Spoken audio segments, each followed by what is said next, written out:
Hi, it's Ms. Mackenzie, your K-12 District Teacher Librarian, and this week's Makerspace activity is all about poetry, and we are creating recycled book page blackout poetry because April is Poetry Month. So I'm doing just a quick Google image search so you can see what blackout poetry looks like, and I'm guessing some of you have done a blackout poem or two in your English class. They're kind of a little bit created by happenstance. So you're usually given a text like a recycled book page or a magazine page or a piece of newspaper.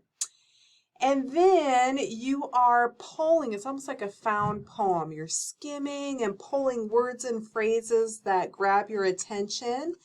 And then you put them together into a meaningful poem. And then the final step is to black out the words and phrases that you do not use. And oftentimes, as you can see from this Google image search, students will choose to also create some artwork on their blackout poem. All right, inside of your kit, you actually have some written instructions with a couple of examples about how to create a blackout poem. And then you have a recycled book page. So the first step tells you to actually skim the words on the page in front of you. And you can choose one side or the other, but you kind of just give it an eyeball and do a quick skim to see what words and phrases jump out at you. And again, you are, it's like a found poem, and what you come up with is going to be somewhat dictated by what book I pulled this page from and what words are already presented on that page.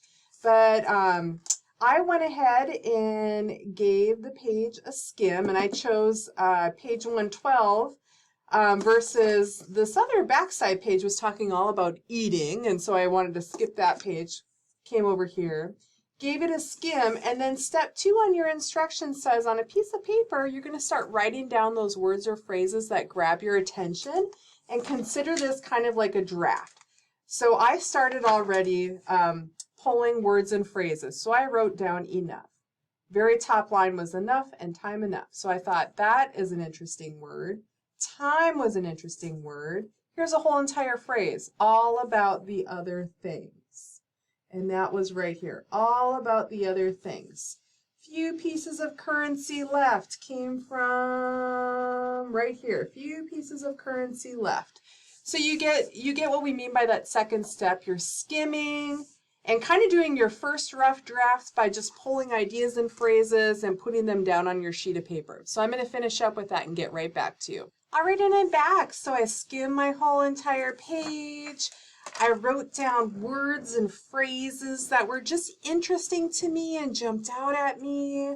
You kind of begin to formulate an idea for your poem based on the words and phrases you pull.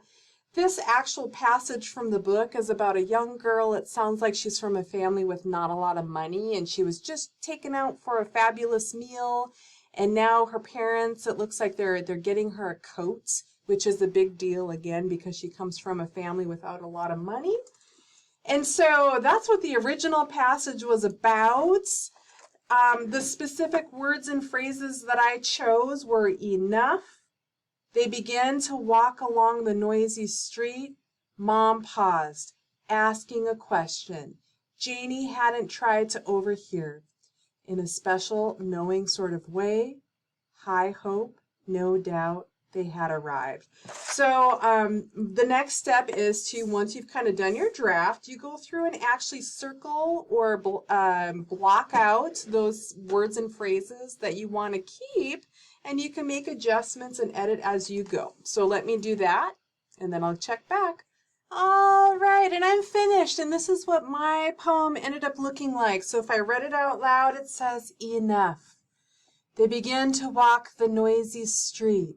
Mom paused, asking a question. Janie hadn't tried to overhear. In a special knowing sort of way, high hope, no doubt, they had arrived. So again, this was a page that was written. The story was about a young woman being taken out for dinner, and then her parents go and purchase her a coat. It sounds like that's a really big deal because the family doesn't have a lot of money.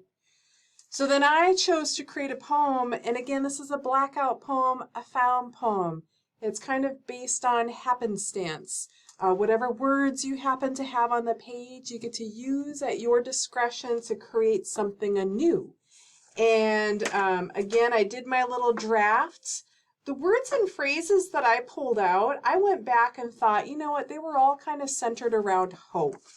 So then when I went back to actually black out the rest of the page, I don't know, I drew a sunrise, because that just reminded me of the theme of hope. Again, no right or wrong when you're doing a blackout poem, no right or wrong when you're doing any kind of makerspace activity. It's all about the engineering design process, design thinking, creating, tinkering, exploring, and having fun while we're doing it. So join us again next week for some more poetry for the month of April.